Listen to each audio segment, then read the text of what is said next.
कैसे हो मेरे प्यारे बच्चों। तो आप देख रहे हो अपना प्यारा सा चैनल उत्तम फिजिक्स बाय डॉक्टर उत्तम और मेरा नाम है डॉक्टर उत्तम पटेल।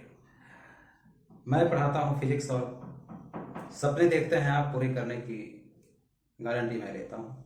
तो बच्चों, आपको डॉक्टर बनना है और हमें आपको डॉक्टर बनाना है, ठीक है, यही हमारा काम है। तो फालतू बातों को दरकिनार करते हुए हम मेन सब्जेक्ट पर आते हैं।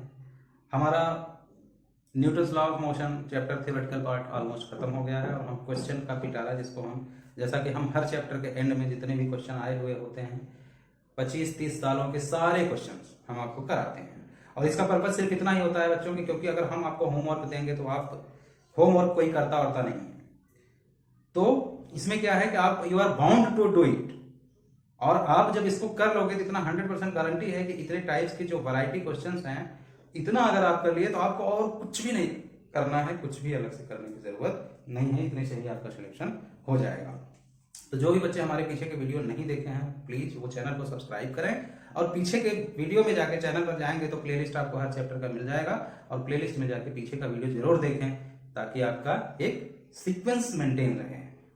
ओके बच्चों, तो उसी सिलसिले में हम question and discussion session Newton's law of motion आगे हम प्रोसीड करते हैं। Okay,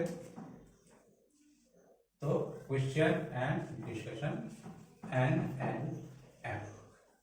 Newton's law of motion, ठीक है। अगला क्वेश्चन हम प्रोसीड करते हैं। A block B is pushed momentarily along a horizontal surface with an initial velocity v. If mu is the coefficient of sliding friction between B and surface, block B will come to rest after a time. ठीक है, कितने time बाद वो rest पे आ जाएगा। Question क्या है समझ लो।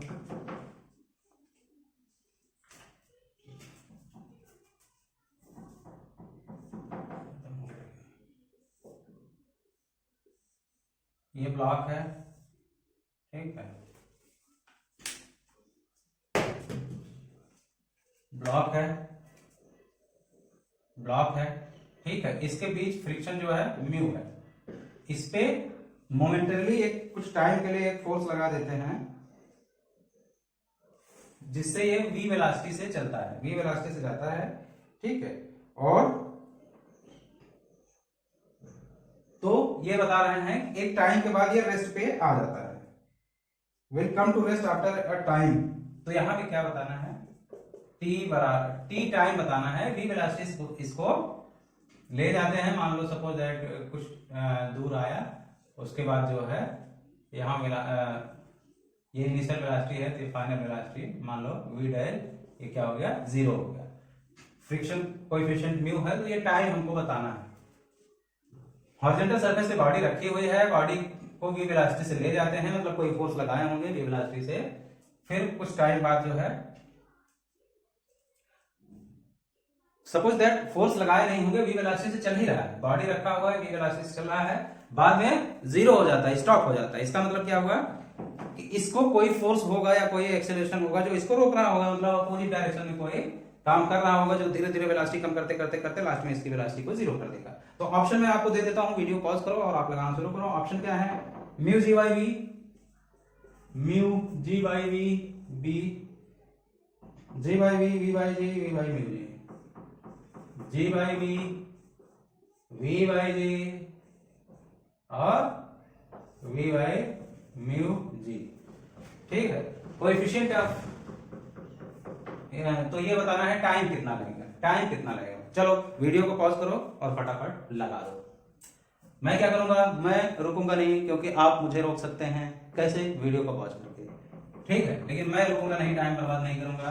बेटा जब ये v वेलोसिटी से है, कोई बॉडी जा रही है, इस पे जाहिर सी बात है किधर लग रहा होगा, फ्रिक्शन जो लगता है वो क्या होता है, म्यू आर फ्रिक्शन लग रहा होगा, फ्रिक्शन फोर्स। तो बेटा अब यहाँ पे देखो, काइनेटिक फ्रिक्शन, स्टैटिक फ्रिक्शन कुछ नाम नहीं दिया है, इसने खाली बोला है म्यू है फ्रिक्शन कोएफिशिएंट, तो उसको हम काइनेटिक फ्रिक्शन ही मान लेंगे, ठीक है। स्टैटिक फ्रिक्शन दिया है, तो स्टैटिक फ्रिक्शन एक तरह से, ये जो म्यू है यहाँ म्यू के और म्यू एस में नहीं, जो भी म्यू है स्टैटिक दिया है उसी को मान लेंगे, काइनेटिक दिया होता तो काइनेटिक मान लेते। तो यहाँ पे ये फोर्स जो लग रहा है फ्रिक्शन फोर्स ये होगा, और वो किसके बराबर होगा, म्यू आर के। तो इसका एक्सीलरेशन निकाल सकते हो क्या, एक्सीलरेशन क्या होगा, f s by m. F s मतलब mu r by m. Mu r ऐसे होता आर, इधर एम जी होता, एम जी आर के बराबर होता, तो यहाँ क्या लिखते बेटा, mu M G by M. तो एक्सीलरेशन कितना हुआ, म्यू जी। अब कोई बॉडी है जिसकी इनिशियल वेलोसिटी भी है, फाइनल वेलोसिटी जो है 0 है, तो एक्सीलरेशन ए है, तो टाइम कितना लगेगा, टी बराबर, तो क्या इक्वेशन लिख दोगे, क्या लिखोगे, final velocity equal to U. यहाँ पे एक्सीलरेशन उसको रोक रहा है, मतलब एक तरह से निगेटिव एक्सीलरेशन लग रहा है, यू ए टी।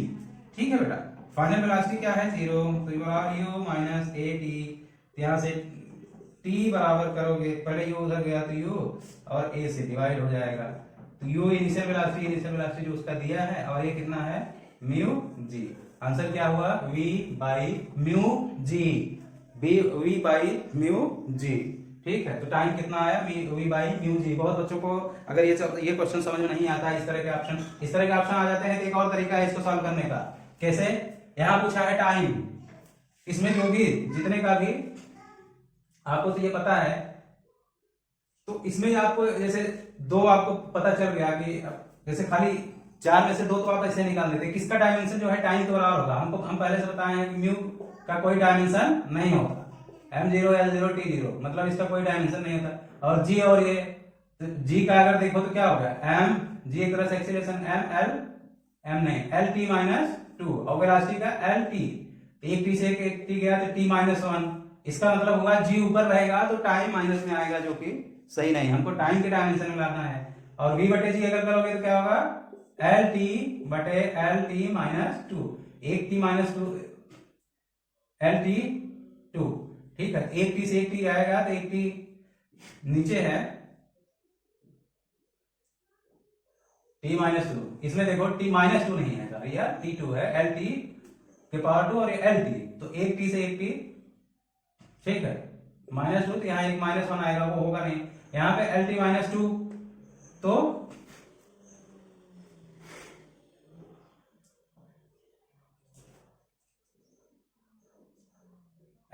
जी का क्या हुआ, एल टी माइनस 2, ठीक है, और वेलोसिटी का क्या हुआ, एल टी माइनस 1, ये माइनस 1, तब भी एक माइनस 1 आएगा ऊपर, तो ये तो नहीं होगा। और v बटे एल का निकालोगे, v बटे g का अगर डायमेंशन निकालोगे, क्या, एल टी माइनस 1 बटे एल टी माइनस 2, एक माइनस तब भी यहाँ बचा, ये माइनस ऊपर जाएगा तो क्या आ जाएगा, t। इसका मतलब v बाई g वाला तो जरूर होगा। अब v बाई g में जो g बाई v है, ये दोनों कट जाएंगे पहले ही, क्योंकि इसमें t माइनस में आ रहा है, t का पावर माइनस 1, तो इसका मतलब इनमें और इनमें से कोई होगा, फ्रिक्शन है, उसके हिसाब से फोर्स सॉल्व करके निकाल लोगे। इस सवाल में कोई दम नहीं है। ओके बच्चों, बढ़े आगे। तो दिया है coefficient of static friction mu is between block of mass 2 kg and the table is shown in the figure is 0.2. What would be the maximum mass value of block B so that two blocks do not move? The string and the pulleys are assumed to be smooth and massless. यार सवाल बता चुका हूँ, इसमें कुछ है नहीं। ऐसे टेबल है, इस तरह से टेबल है, एक मास रखा हुआ है, यहाँ म्यू इसका दिया हुआ है, इधर एक पुली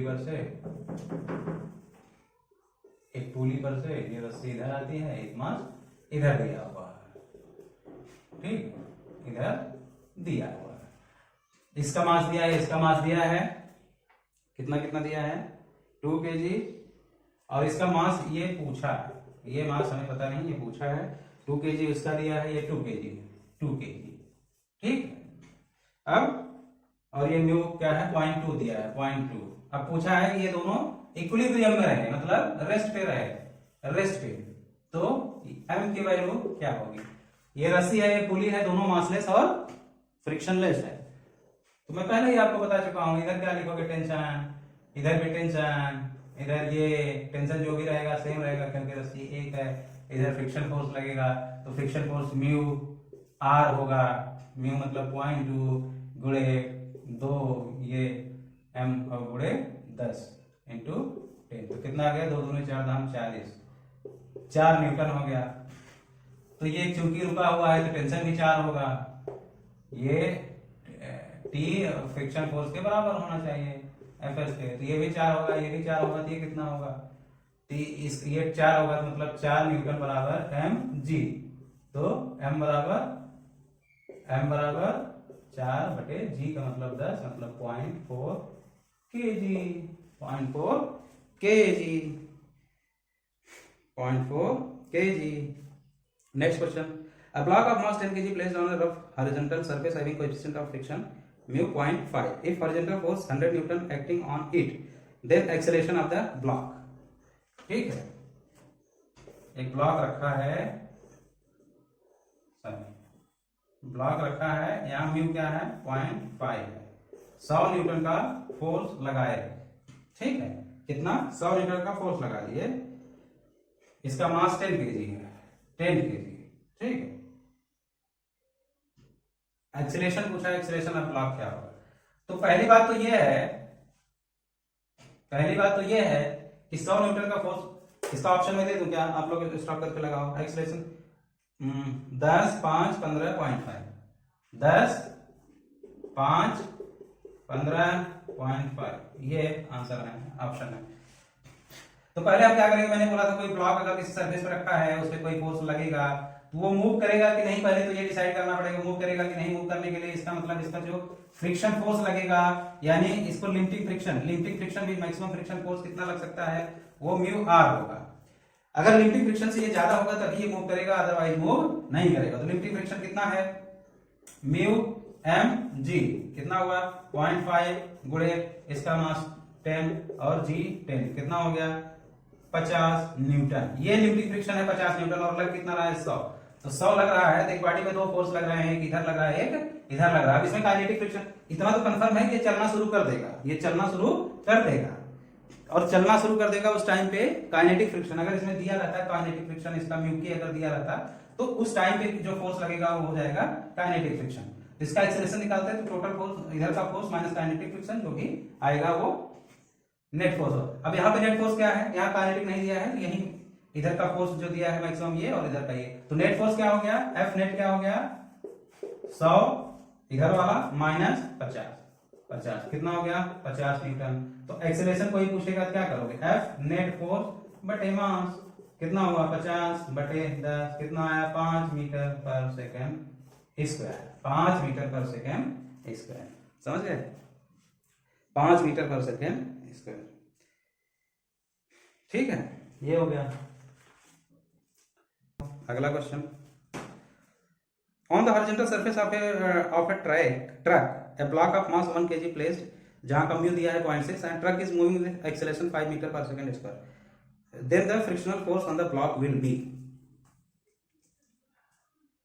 ट्रक है, ये ट्रक ऐसे जा रही है, यहां पे एक ब्लॉक रखा हुआ है, ट्रक ऐसे जा रही है, एक्सेलरेशन क्या है ट्रक जा रही है, तो ट्रक का एक्सेलरेशन क्या है 5 metre per second square, 5 metre per second square. Block का मास है 1 kg, ठीक है। यहाँ पे जो इसके सरफेस के बीच म्यू है वो कितना है 0.6 दिया है।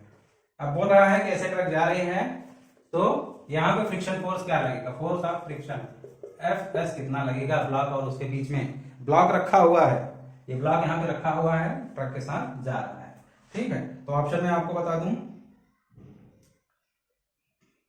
5 6 5.88 and 8, 5 6 5.88 and 8 A B C D, ये ऑप्शन है, जो फ्रिक्शन फोर्स लगेगा ये ऑप्शन है, ठीक है बेटा। यहाँ पे चलो वीडियो को पॉज करो और लगाओ। अब यार ट्रक जा रही है इस स्पीड से, ट्रक जा रही है बेटा, तो क्या होगा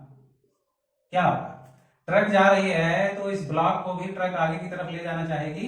ये ट्रक चाहेगा कि ये मेरे साथ चले, ट्रक चाहेगा कि ये मेरे साथ चले, ठीक है। और ब्लॉक रुका हुआ है, तो वो ट्रक को चाहेगा कि ट्रक रुके, तो ब्लॉक ट्रक पे जो फ्रिक्शन फोर्स लगाएगा वो तो इधर लगाएगा एफ एस, और ट्रक जो ब्लॉक पे फ्रिक्शन फोर्स लगाएगा वो इधर लगाएगा एफ एस, ठीक है। तो फ्रिक्शन फोर्स लगेंगे, लेकिन ट्रक जो ब्लॉक पे लगाएगा किधर चला जाएगा, क्योंकि जो चीज फ्रिक्शन में मैंने पहले भी बताया थी, जो चीज चल रही है वो चाहती है कि दूसरे को भी अपने साथ लेकर जाए, और दूसरा वाला किस तरह से लगाता है, वो चाहता है कि वो रुका है तो दूसरे को भी रोक ले।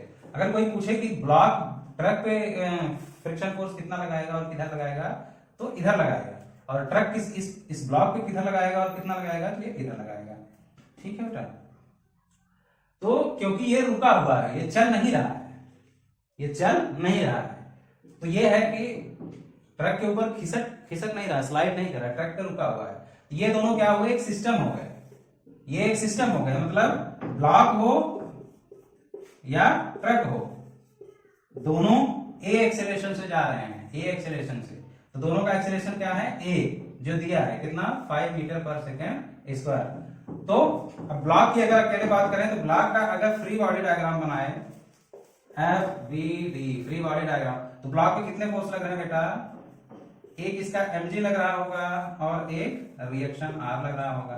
ब्लॉक ना ऊपर जा रहा है ना नीचे जा रहा है, इसका मतलब R बराबर mg होगा, इतना तो कंफर्म है, ये दोनों बैलेंस कर रहे हैं। और तीसरा जो बल लग रहा है इधर लग रहा है, ये कौन लगा रहा होगा, ट्रक लगा रहा होगा। कैसे लगा रहा होगा, फ्रिक्शन से, फ्रिक्शन फोर्स। और फ्रिक्शन फोर्स क्योंकि इसमें स्लाइड नहीं कर रहा है, तो फ्रिक्शन फोर्स, और इसका एक्सेलरेशन हमको पता है, एक्सेलरेशन ए पता है, ठीक है, एक्सेलरेशन ए पता है। तो क्योंकि ये स्लाइड नहीं कर रहा है, कोई भी चीज रुकी है, तो उस पर जो फ्रिक्शन फोर्स लग रहा होगा, मैंने आपको बताया था कि कोई चीज अगर रुकी हुई है, इस पे कोई बल अगर F लगा रहे हो, तो फ्रिक्शन फोर्स जो भी होगा, फ्रिक्शन फोर्स अगर ये रेस्ट पे है, तो फ्रिक्शन फोर्स जो होगा म्यू आर नहीं होगा, म्यू आर नहीं होगा, ये किसके बराबर होगा, अप्लाइड फोर्स के बराबर, अप्लाइड फोर्स के बराबर, मतलब F के बराबर। क्यों, क्योंकि ये लिमिटिंग है। अगर ये 50 न्यूटन है, इस पे 5 न्यूटन का फोर्स लगाओगे, तो फ्रिक्शन फोर्स 50 थोड़ी लगेगा, 5 ही लगेगा, जितना जरूरत है। जब ये फोर्स ज्यादा हो जाएगा, तब ये मैक्सिमम लिमिटिंग फ्रिक्शन लगेगा,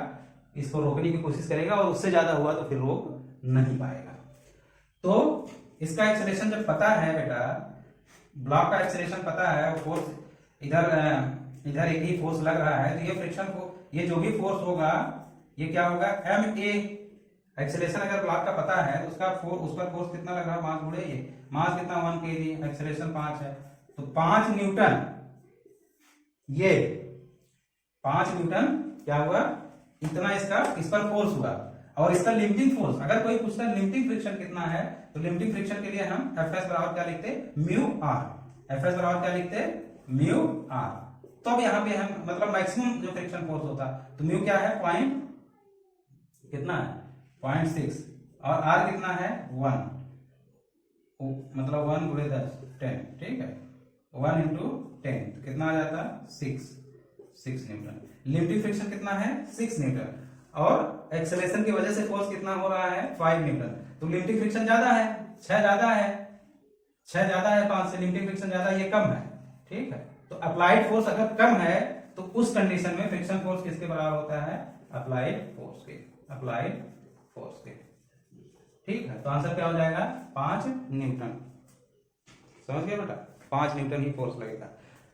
अभी कुछ बच्चे क्या करते हैं, इसमें बोल देते हैं फ्रिक्शन फोर्स जो होगा वो म्यू आर होता है सर, आपने बताया था, म्यू यहाँ पे दिया है 0.6 गुणे आर बराबर mg, मतलब 1 गुणे 10 बराबर 6, उत्तर 6 आ जाता, तो आप 6 मार के चल देते। फ्रिक्शन फोर्स इस पे 6 न्यूटन का लगेगा, जो कि गलत है। जब इसका एक्सेलरेशन पता है, मास से गुणा करोगे, जो फोर्स आया 5 न्यूटन आ रहा है, तो 6 न्यूटन फ्रिक्शन क्यों लगेगा, उतना ही लगेगा जितने की जरूरत है। मैंने पहले ही बताया था, अप्लाइड फोर्स के बराबर लगेगा बेटा, ओके। चलो next question. A block has been placed on an inclined plane with the slope angle theta. Block slides down the plane at constant speed. The coefficient of kinetic friction is equal to.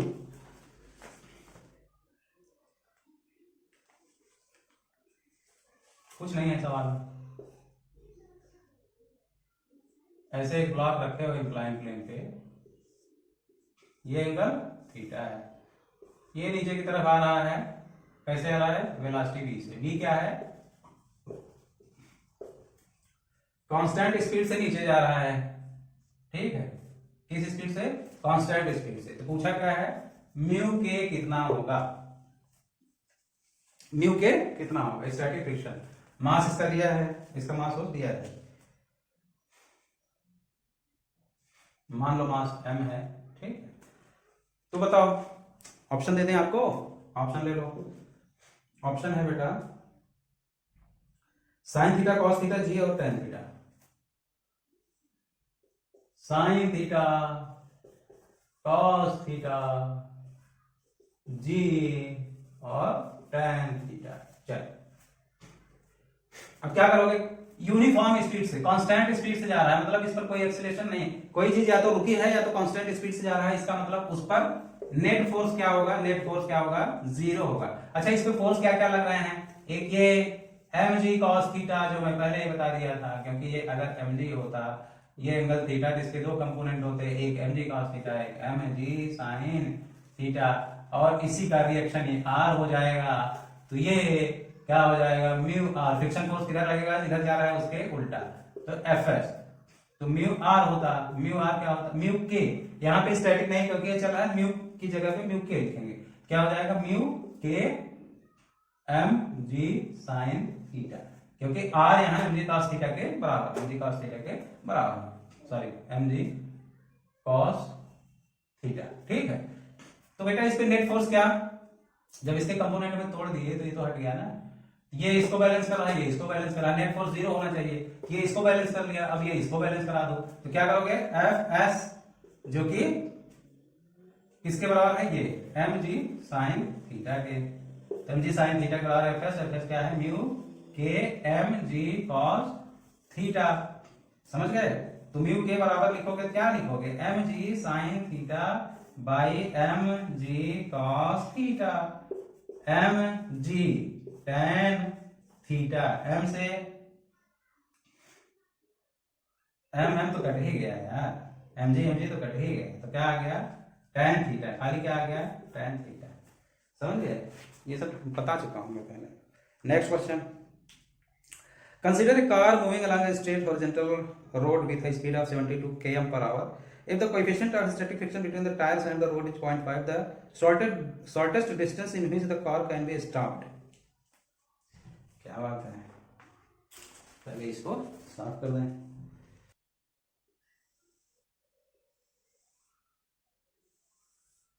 ये road है, इस पे एक truck जा रही है, ठीक, मान लो ये जा रही है, स्पीड क्या है 72 km पर आवर। यहां पे फ्रिक्शन कोएफिशिएंट जो दिया है क्या है,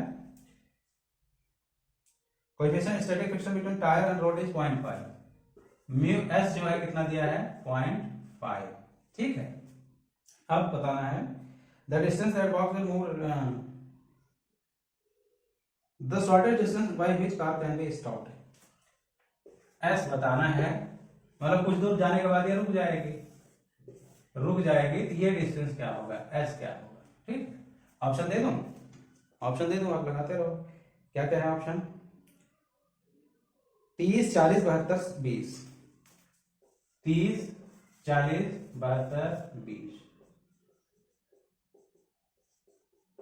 ठीक, 30 40 72 चल यार, वही है, ये उधर जा रहा होगा, इसका फ्रिक्शन फोर्स इधर लगेगा, तो फ्रिक्शन फोर्स कितना लगेगा, अब एफ एस जो कि लगेगा म्यू आर के बराबर होगा, ये चल रही है तो इसमें फ्रिक्शन फोर्स तो लग ही रहा होगा, तो फ्रिक्शन फोर्स मैक्सिमम जो था उसका लिमिट क्रॉस कर चुका है, तभी तो मैक्सिमम जो फोर्स लग रहा है पूरा लगेगा, कितना हुआ, म्यू 0.5 गुणे आर, मतलब आर बराबर mg, तो मास कितना है,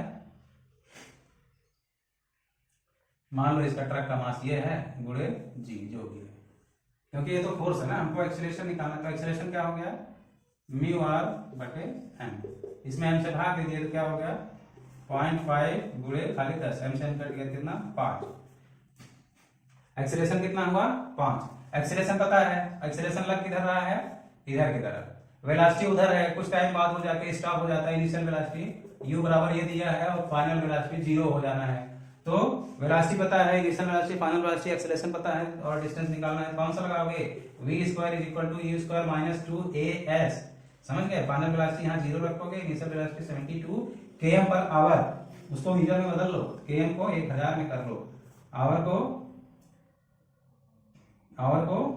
3600 सेकेंड में बदल लो, इसका स्क्वायर -2 a कितना है 5 अभी निकाले हो इंटू एस।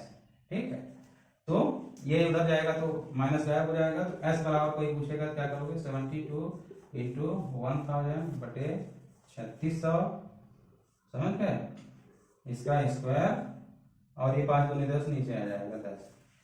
इसको पहले सरल कर लो, ये 2 0 से 2 0 उड़ गया, 36 से 72 हो गया, 10 20 हो गया, 20 का स्क्वायर 400, तो 400 बटे 10 कितना आ गया 40 मीटर, मतलब 40 मीटर जाके रुक जाएगा, 40 मीटर जाके रुक जाएगा। ठीक है, कोई दम नहीं है। अगला question, A heavy uniform chain lies on horizontal table at the top. If the coefficient of friction between the chain and the table surface is 0.25, then the maximum fraction of the length of the chain that can hang over the edge of the table. ये जब मैं theory पढ़ा रहा था तो बता maximum fraction कितना, fraction उसका टेबल चेन का जो है नीचे लटक रहा होगा। ठीक है, तो मैक्सिमम कितना फ्रैक्शन उसका लटक रहा होगा, मतलब कितना परसेंट पार्ट उसका लटक रहा होगा। ये बता चुका हूँ, जब थ्योरी पढ़ा रहा था तभी उसमें भी लगवा दिया था मैं ये सवाल, लेकिन फिर भी आपकी संतुष्टि के लिए हमको लगाना पड़ेगा। अब इस पे चेन रखा हुआ है, ठीक है,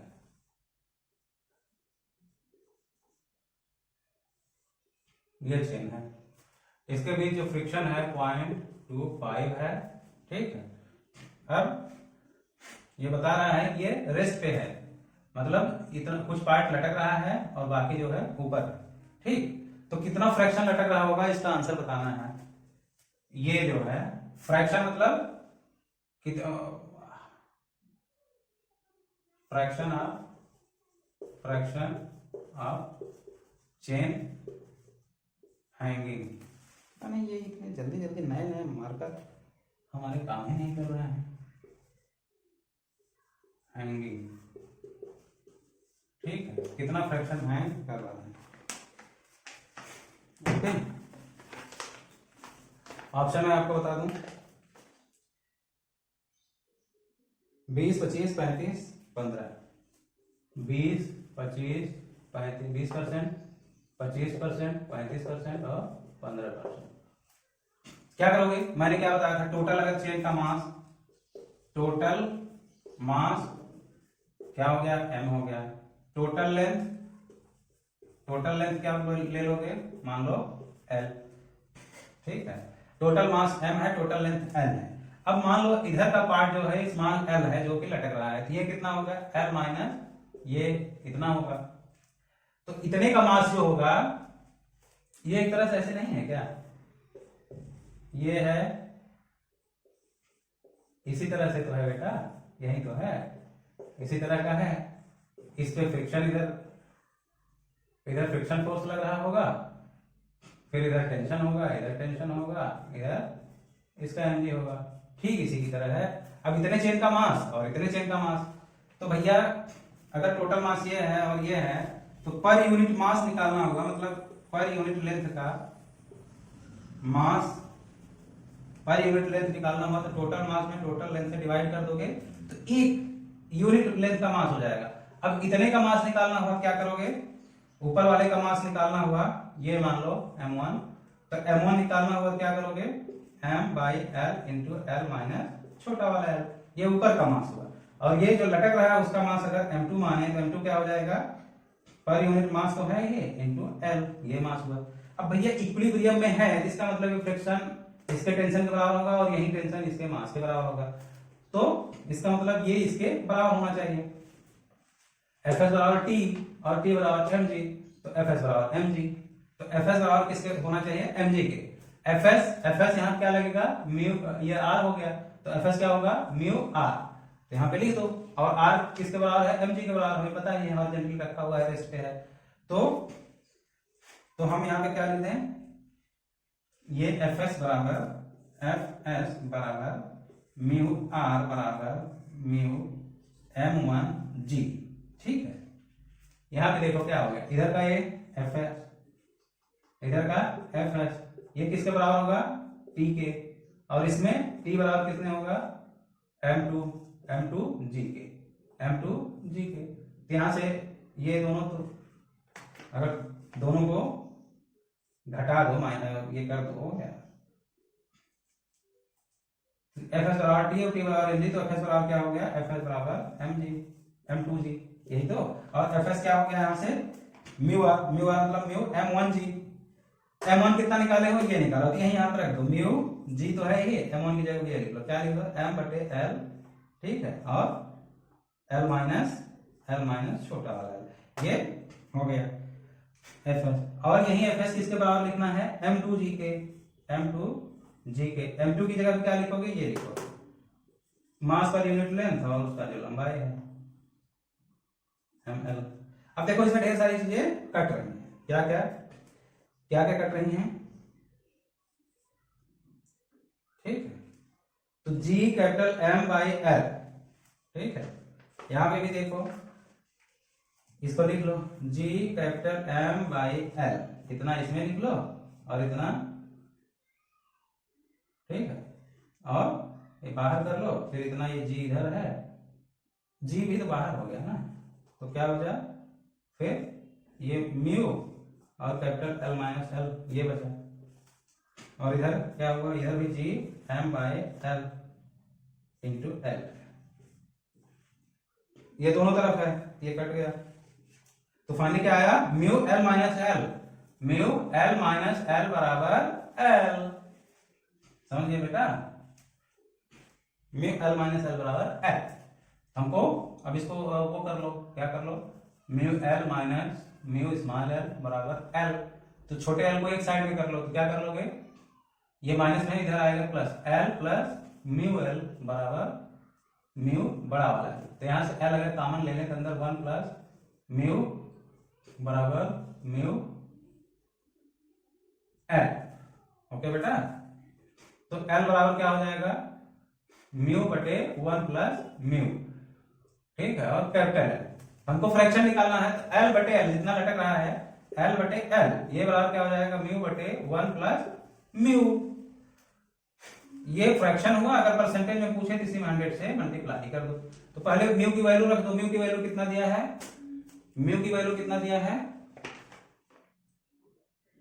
म्यू का वैल्यू कुछ दिया होगा ना, 0.25 म्यू का वैल्यू दिया है, म्यू का वैल्यू क्या है 0.25, तो यहाँ पे 0.25 रख दो, तो क्या हो गया 0.25 बटे 1 प्लस 0.25 कितना हो गया, 25 बटे 125 कितना हो गया, 1 बटे 5, और उसे में 100 से मल्टीप्लाई कर दोगे तो परसेंटेज में निकल आया, कितना आया 20, तो एल बटे एल इंटू 100 जब कितना आया 20%, कितना आया 20%। सवाल में कुछ भी दम नहीं है, कुछ भी दम, देखने में बड़ा लग रहा है, अरे भैया पहले इसने का मास इतना एक मास की तरह काम करेगा, इतना एक मास की तरह करेगा, मास पर यूनिट लेंथ, अगर पर यूनिट लेंथ का मास हम निकाल लिए तो इतने लंबाई का मास m1 लिख लोगे, इतने लंबाई का मास m2 लिख लोगे, फिर इसका फ्री बॉडी डायग्राम बना के अपना बना के देख लोगे भाई, और इधर जो फ्रिक्शन फोर्स होगा वही उधर के बराबर होगा, क्योंकि यहाँ पे मोशन नहीं हो रहा है, इक्विलिब्रियम में है, तो वो उसके बराबर हो जाएगा। समझ में आया क्या, बिल्कुल भी समझ में आएगा, इसमें कुछ है ही नहीं। कितना परसेंट कटेगा, सिर्फ 20%, सिर्फ 20%। इस तरह के क्वेश्चन अगर आ जाएं, इस तरह के क्वेश्चन अगर आ जाएं तो आप ये याद रखना, मान लो म्यू की वैल्यू कुछ और रख दिया, म्यू की वैल्यू कुछ और दे दिया, इस तरह का, तो फाइनली अगर फ्रैक्शन में पूछा है तो आप ये फार्मूला भी याद रख लेना, कौन सा, एल बटे एल बराबर म्यू बटे 1 प्लस, ये याद रख लेना, एल बटे एल बराबर म्यू बटे 1 प्लस म्यू, क्योंकि मुझे पता है अगर यही सवाल फिर से पूछ दूंगा तो आप लगाने लगोगे तो ये सब इतना बड़ा करते करते उसी में गलती कर दोगे, तो उससे बढ़िया है भैया आप ये याद रखना, एल बटे एल बराबर, एल मतलब जो लटक रहा है, एल मतलब कैपिटल एल मतलब टोटल लंबाई, और उसमें म्यू बटे 1 प्लस म्यू कर दोगे तो लटकने वाले पार्ट का फ्रैक्शन निकल आएगा, ठीक है, तो ये भी आप याद रख लोगे तो भी आपका भला हो जाएगा। Next, starting from rest a body slides down at an inclined plane, ठीक है, in twice the time it takes to slide down the same distance in absence of friction, then the coefficient of friction between body and inclined plane. सवाल समझ लो, एक body है, इस पे खिसक के आ रही है, और यही बॉडी है, इस पे खिसक के आ रही है, ठीक है, उतना ही इंक्लाइन पे जो भी है थीटा या जो भी है। तो यहाँ पे म्यू, अगर म्यू 0 है तो टाइम कितना लगता है, मान लो टी लग रहा है, और यहाँ पे म्यू अगर है, म्यू दिया है, म्यू नहीं दिया है वही बताना, यहाँ पे म्यू है, म्यू इज नॉट 0, 0 नहीं है, तो यहाँ पे टाइम कितना लग रहा है 2t, यहाँ से यहाँ तक आने में टाइम कितना लग रहा है 2t। तो फाइंड वैल्यू ऑफ म्यू, उतना ही इंक्लाइनेशन है, उतना ही वो है, एक पर खाली फ्रिक्शन 0 है, मतलब ये स्मूथ है, स्मूथ पर यहाँ से खिसक के आने में टाइम t लग रहा है, और यहाँ ये है तो उसमें 2t लग रहा है। तो म्यू की वैल्यू कितनी होगी, ऑप्शन में दे दूं, आप लगाना चालू कर दो। 0.8, 0.75, 0.25, 0.33, 0.8, 0.75, 0.35, 0.25, 0.33, 0.25 और 0.33, ठीक है। चलो म्यू की वैल्यू बताओ। अब जब स्मूथ है, कोई चीज स्मूथ है बेटा, मतलब फ्रिक्शन कोई नहीं लग रहा, ये वाला इसको बैलेंस कर लेगा, हम लोग पहले ही देख चुके हैं, mg cos थीटा, ये r, तो एक ही इस पे नेट फोर्स बचा, क्या बचा, mg sin थीटा। म्यू बराबर 0 है तो फ्रिक्शन फोर्स भी क्या लगेगा, 0 हो जाएगा। तो mg sin थीटा से मान लो जो भी लंबाई कुछ होगा, l लंबाई आ रहा है, तो l लंबाई जाने में जो टाइम लगेगा वो जो है, इनिशियल मान लो रेस्ट से आ रहा है, इनिशियल वेलोसिटी ये 0 है, ठीक है, ये 0 है, तो यहां से यहां तक आने में जो समय लगेगा, लंबाई अगर दिया है तो क्या लिखोगे, एल बराबर सेकेंड इक्वेशन लगा दोगे, U T plus half G T square. तो यहाँ पे क्या है, यू टी, ये तो 0 हो गया, तो ये हाफ जी की जगह पे जी साइन थीटा, ये फोर्स लगेगा तो एक्सीलरेशन क्या होगा, जी, एक्सीलरेशन क्या होगा, जी साइन थीटा, फोर्स में हमसे भाग दे दिया तो कट गया, g sine theta into t square, ठीक है, ये एल हुआ। तो यहां से टी बराबर क्या हो जाएगा, 2l, ये 2l बटे जी साइन थीटा, इसका रूट। यही तो पहली बार टाइम लगा, पहली बार जो टाइम लगा ये लगा जब स्मूथ। अब क्या है, दूसरी बार कंडीशन जो होगी उसमें ये भी लगेगा, फ्रिक्शन फोर्स भी लगेगा, जो कि किसके बराबर होगा, म्यू आर के, म्यू आर बोले तो mu M G cos theta, ये फोर्स। तो अब एक्सीलरेशन अगर देखें इधर जी साइन थीटा, उधर तो नेट एक्सीलरेशन क्या, आ तो नीचे ही रहा है ना, इसका मतलब नीचे वाला ज्यादा होगा, तो नेट एक्सीलरेशन क्या हो जाएगा अभी, जी sine theta minus mu G cos theta. ये अब एक्सीलरेशन लग रहा है, वही लंबाई है, एक्सीलरेशन ये है, इनिशियल वेलोसिटी 0 है, तो फिर टाइम अगर निकालना हुआ तो इसके लिए फिर लिखोगे एल बराबर यू टी, यू मतलब 0 plus half A T square. अब यहाँ पे एक्सीलरेशन जो है ये बदल गया, क्या है, जी sine theta minus mu G cos theta, ये इंटू टी का स्क्वायर, ठीक है, ये दोबारा वाला टी। तो यहाँ का टी अगर निकालोगे तो क्या हो जाएगा, 2l, अब यहाँ का टी हम निकाल रहे हैं, टी रेज जिसको बोलते हैं, 2l by G sine theta minus G mu G cos theta minus mu G cos theta, ये हुआ, और इसका रूट। अब बता रहा है कि पहला जो टाइम था t, और ये दूसरा टाइम t डैश, ठीक है, तो पहले में दूसरा जो है t डैश यहाँ पे फ्रिक्शन फोर्स लग रहा है तो टाइम ज्यादा लगेगा। तो अगर t बराबर, पहला t बराबर अगर t है, मान लो t टाइम लगा था, तो t डैश बराबर 2 गुना टाइम लगेगा, कितना लगना चाहिए, 2 गुना, तो t डैश बराबर कितना, 2t। तो पहले जो t आया है इसमें 2 टाइम्स कर दें तो वो t डैश के बराबर होगा। इसी को हम ऐसे लिख दें 2, और t की जगह पे ये जो निकला है क्या, under root 2l by G sine theta, ये इक्वेशन आ गया। अब क्या करोगे, रूट में है तो ये दोनों तरफ स्क्वायर कर दो तो रूट हट जाएगा, तो क्या हो गया, 2l बटे जी sine theta minus mu G cos theta, इधर का भी 2 का 4 हो जाएगा, और ये उसका रूट हट जाएगा, 2l बटे जी साइन थीटा। अब यार देखो, अब देखो क्या क्या कॉमन है यहाँ पे? यहाँ पे कॉमन क्या है? इसमें देखो 2l/g निकाल सकते हो, 2l/g, ये बाहर हो गया, अंदर क्या है? 1/1 sign theta minus mu cos theta. ठीक है, ये हो गया, ये हो गया। और इधर भी लिख दो, तो ये 2l/g तो निकाल लो, फिर अंदर 4/g साइन थीटा, तो 2l/g तो उड़ गया। ठीक है, अब क्या करो, अब क्या करोगे? अब जो बचा है उसको लिख लो, 1/sin theta minus mu cos theta is equal to 4/g sine theta. ठीक है, तो इसको बराबर से लिखोगे तो क्या लिखोगे? g साइन थीटा, ये इधर आ जाएगा और ये 4 से मल्टीप्लाई होकर उधर जाएगा, 4 जी तो उड़ गया ना, sine theta is equal to 4 sine theta minus 4 mu cos theta. ये हो गया, समझ गए बेटा? तो साइन थीटा को इधर ला दो, कितना हो गया? एक साइन इधर लाओ तो sign theta minus 4 sine theta. ठीक है, और ये माइनस बराबर 4 म्यू कॉस थीटा। ठीक, ये माइनस मोर, ये -3 होगा, -3 साइन थीटा, और उधर -4 म्यू कॉस थीटा। समझ गए?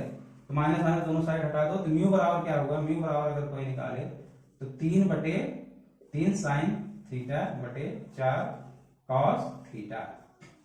ठीक है, 3 साइन थीटा बटे कॉस थीटा, तो क्या हो जाएगा? 3/4 tan थीटा। तो म्यू बराबर क्या हो जाएगा? 3/4 tan थीटा। थीटा की वैल्यू दिया होना चाहिए। इसका जो आंसर दिया है, आंसर इसका 0.75, इसका मतलब थीटा यहाँ 45 दिया होगा, 45 तो 45 1 हो जाएगा, 3/4 तो कितना आएगा? 0.75। ठीक है, ये इस तरह से कुछ आएगा। ठीक है, तो थीटा यहाँ पे 0.45 दिया होगा। ओके, तो सवाल ऐसे ही लगाना है आपको, मतलब ये इक्वेशन लिख के और इस तरह से करना है। तो पहले टाइम जितना लगा था उसका डबल टाइम दूसरी बार लगा दोगे और फिर आंसर निकल आएगा। ठीक है बेटा, अगला question, a block of mass 10 kg is in constant contact against the inner wall of the hollow cylinder drum of radius 1 meter. The coefficient of friction between the block and the inner wall of the cylinder is 0.1. The minimum angular velocity needed for the cylinder to keep the block stationary when the cylinder is in vertical and rotating about its axis. ठीक है, cylinder है, ऐसे है, ये घूम रहा है। ठीक है, ये क्या है? घूम रहा है, सिलेंडर घूम रहा है, सिलेंडर घूम रहा है। अब यहाँ पे एक ब्लॉक है, एक ब्लॉक यहाँ पे रख दिया भैया, दीवार से सटा है। यहाँ म्यू बराबर क्या है? 0.1 है। ब्लॉक का मास कितना है? इसका मास कितना है? 10 kg। अब ये रेडियस कितना है? इसका जो रेडियस घुमा रहे हो सिलेंडर का, इसका रेडियस आर कितना है? आर कितना है बेटा? 1 मीटर। ओके, मास दे दिया, रेडियस दे दिया, ये दे दिया। अब बता रहा है कि एंगुलर वेलोसिटी मतलब ओमेगा कितना हो कि ये ब्लॉक जो है डज नॉट फॉल। ये क्या होगा? अगर ऐसे वर्टिकली है तो अगर छोड़ दोगे तो नीचे की तरफ गिर जाएगा ना, तो ये कितनी स्पीड से घुमाना चाहिए? कई बार आप बाल्टी में या किसी चीज में कुछ रख के घुमाते हैं तो किनारे किनारे उसके चिपक के घूमने लगता है, तो उसका कारण क्या है? ठीक है, तो कितना होना चाहिए कि वो गिरे ना? एंगुलर वेलोसिटी कितनी होनी चाहिए? ठीक है, अब इसमें क्या करना है बेटा? देखो, अब ये मूव कर रहा है, कोई चीज जब घूमती है, कोई भी चीज, तो उस पर ये भी अगर सर्कल में घूमे तो इस पर भी एक सेंट्रीपिटल फोर्स, मैंने क्या बताया था, कोई भी चीज अगर सर्कल में घूमती है तो वहां एक फोर्स लगता है जिसको सेंट्रीपिटल फोर्स बोलते हैं, सेंट्रीपिटल फोर्स। ठीक है, तो अभी अच्छा ऑप्शन मैं आपको दे दूं ताकि आप लगाना शुरू करें। 10 पाई रूट 10, 10/2 पाई 10, 10 पाई रूट 10, 10/2 पाई और 10, ये ऑप्शन है, इतना रेडियन जो है। तो क्या है, अब यहीं से इसके हम उसमें देखेंगे, इस पे जो सेंट्रीपिटल फोर्स जो अंदर की तरफ लगता है बेटा, ठीक है, अंदर की तरफ जो सेंट्रीपिटल फोर्स लगेगा यानी सेंट्रीपिटल एक्सेलेरेशन लगेगा। तो अब क्या होगा, एक्चुअली क्योंकि ये फ्री घूम रहा है, तो आप जैसे इसके रेफरेंस में आप देख रहे हैं, ये खुद घूम रहा है, घूमने वाले रेफरेंस इस पे देखोगे तो आपको क्या लगेगा, घूमने वाले रेफरेंस से आप इसको देख रहे हो तो इस पे जो सेंट्रीपिटल का फोर्स जो है वो स्यूडो फोर्स की तरह लगेगा, मतलब बाहर की तरफ लगेगा। जैसे मैं पहले बताया था सर्कुलर मोशन, कोई रस्सी में ब्लॉक को रस्सी में बांध के आप घुमाओगे तो आपको बाहर की तरफ एक फोर्स लगता हुआ लगेगा, तो वो जो बाहर की तरफ एक फोर्स लगता हुआ प्रतीत होगा इस पे, वो सेंट्रीपिटल फोर्स। और यही इसको, ये जो लग रहा है, ये इस पर, ये ब्लॉक जो इस पे लगा रहा है, दबाव बना रहा है, ये इसका क्या हुआ, रिएक्शन हुआ, एक्शन हुआ, ये ब्लॉक इस पे लगाएगा और इसी का रिएक्शन ये दे देगा, सरफेस इस पर लगा देगा, ये रिएक्शन दे देगा, समझ गए। तो ये इससे चिपका रहे तो इस पे एक रिएक्शन फोर्स लगेगा, या मैं दूसरे वर्ड में, दूसरे शब्दों में बोलता हूं, छोड़ो, मैंने क्या बताया, कोई भी ये इस सरफेस पे रखा हुआ है, ये सरफेस एक परपेंडिकुलर फोर्स लगा रहा होगा, वो उसको क्या बोलते हैं, रिएक्शन। तो रिएक्शन फोर्स एक लगा रहा है, अभी इसको बोल रहा है, तो रिएक्शन फोर्स एक लग रहा है, ओके। अब रिएक्शन फोर्स लग रहा है, दूसरा क्या है, मैंने बोला कि ये बोल रहा है कि सर्कुलर मोशन कर रहा है, ये ब्लॉक भी तो घूम रहा है ऐसे राउंड राउंड, तो सर्कुलर मोशन कर रहा है, कहीं भी सर्कुलर मोशन हो तो वहां पे एक सेंट्रीपिटल फोर्स का होना जरूरी है। दूसरी चीज, अब इस पे टोटल फोर्स कितने लग रहे हैं, फ्री बॉडी डायग्राम अगर देखें, एक mg लग रहा है, ये नीचे गिरना चाहेगा लेकिन फ्रिक्शन फोर्स ऊपर लग जाएगा जो इसको गिरने नहीं देगा। तो ये ना नीचे गिर रहा है ना ऊपर गिर रहा है, ये न इधर जा रहा है ना उधर जा रहा है, ठीक है। तो इस पे, और ये एक उसमें मूव कर रहा है, ठीक है। तो एक सेंट्रीपिटल फोर्स, एक फोर्स खाली इस पे काम कर रहा है आर, और मैंने हमेशा क्या बताया, सेंट्रीपिटल फोर्स कोई रियल फोर्स नहीं है, कोई रियल फोर्स नहीं है, ठीक है, नहीं है। सेंट्रीपिटल फोर्स क्या होता है, जितने भी फोर्स लग रहे होते हैं उन्हीं में से एक किसी फोर्स को उठा के वो सेंट्रीपिटल बोल देता है ये मेरा फोर्स है। तो यहाँ कोई इसको सेंट्रीपिटल फोर्स बोल सकते हैं क्या, इसको बोल सकते हैं क्या, नहीं बोल सकते, खाली किसको बोल सकते हैं, इसको।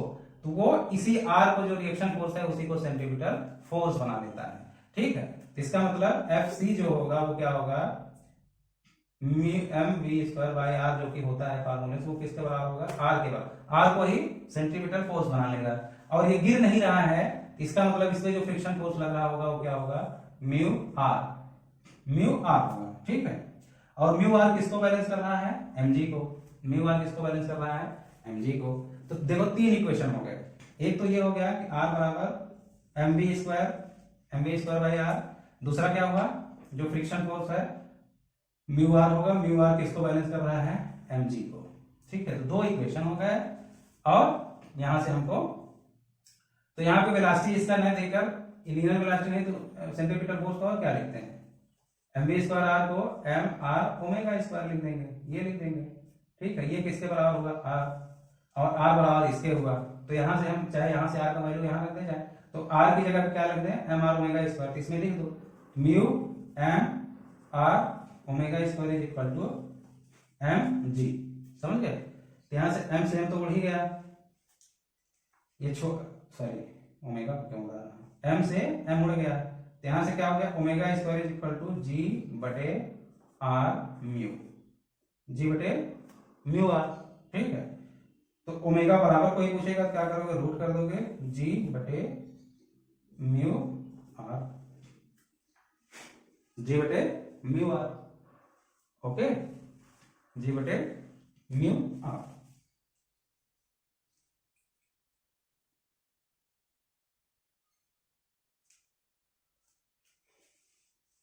जी बटे म्यू आर, ओके।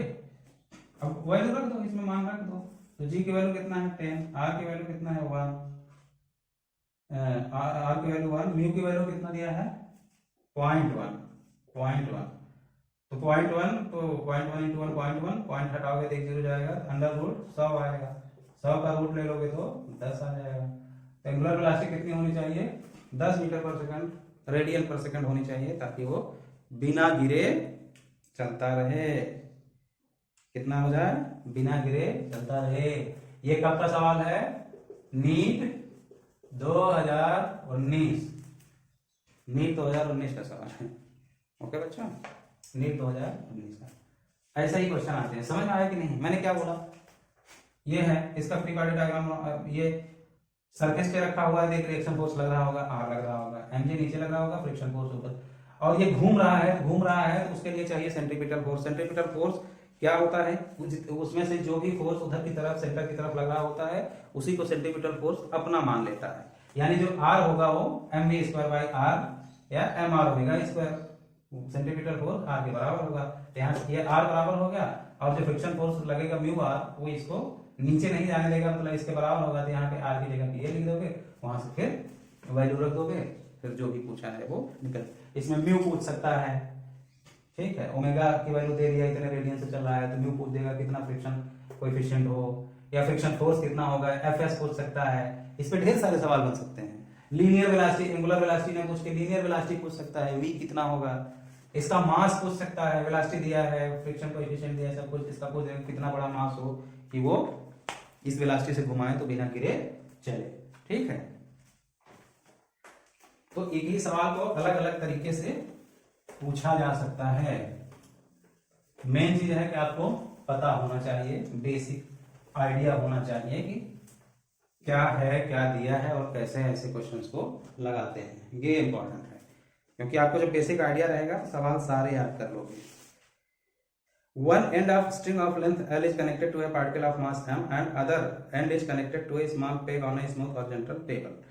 ठीक है, if the particle moves in circle with speed v, the net force on the particle directed towards center will be।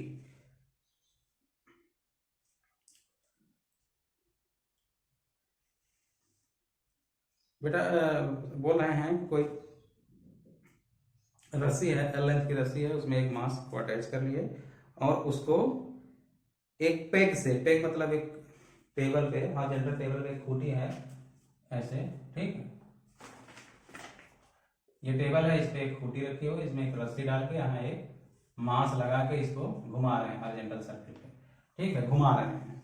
L length है, मास एम है, तो बता रहे हैं सेंट्रीपिटल फोर्स कितना होगा। तो यार सेंट्रीपिटल फोर्स जो होगा M we square by R होगा, इस रस्सी में जो टेंशन होगा वही सेंट्रीपिटल फोर्स के बराबर होगा, सेंट्रीपिटल फोर्स के बराबर होगा। तो सेंटर की तरफ लगना भी चाहिए, सेंटर की तरफ लगना चाहिए, तो रस्सी में जो टेंशन होगा वही सेंट्रीपिटल फोर्स के बराबर होगा। ये आपको थोड़ा सा बहकाने की कोशिश कर रहे थे। A car is negotiating in a curved road of radius r. The road is banked at angle theta. The coefficient of friction between the tires of the car and the road is mu. ठीक है, mu जी है, mu S है, ठीक है, mu S friction. The maximum safe velocity on this road is. यार इस तरह के क्वेश्चन यूनिफॉर्म सर्कुलर मोशन में आपको मैं बता चुका हूँ। मैक्सिमम सेफ वेलोसिटी कितना हो कि बिना स्किड के वो जो है, बिना स्किड के वो चले, तो mu is equal to tan theta या mu is equal to v square by are g, यही मैं बताया हूँ। उसमें जो है इंक्लाइनेशन भी दिया है, बैंकिंग प्लस फ्रिक्शन दोनों दिया है, तो उसका भी फार्मूला मैं बताया था आपको, उसका भी फार्मूला बताया था आपको, ठीक है, म्यू प्लस tan थीटा बटे 1 माइनस म्यू tan थीटा, यही मैं बताया था। वी स्क्वायर आर जी, जिसमें बैंकिंग और दोनों को क्या बताया, V square by are G किसके बराबर होना चाहिए, म्यू प्लस tan थीटा बटे 1 माइनस म्यू tan थीटा। इसमें बैंकिंग भी है, मतलब झुकाव भी है, इंक्लाइनेशन और फ्रिक्शन दोनों के हेल्प से इसमें, तो यहाँ से भी निकालना हुआ तो भी बराबर क्या करोगे, वही है आर जी हो जाएगा, और वही म्यू प्लस tan थीटा बटे 1 माइनस म्यू tan थीटा, यही मैं बताया था रूट में।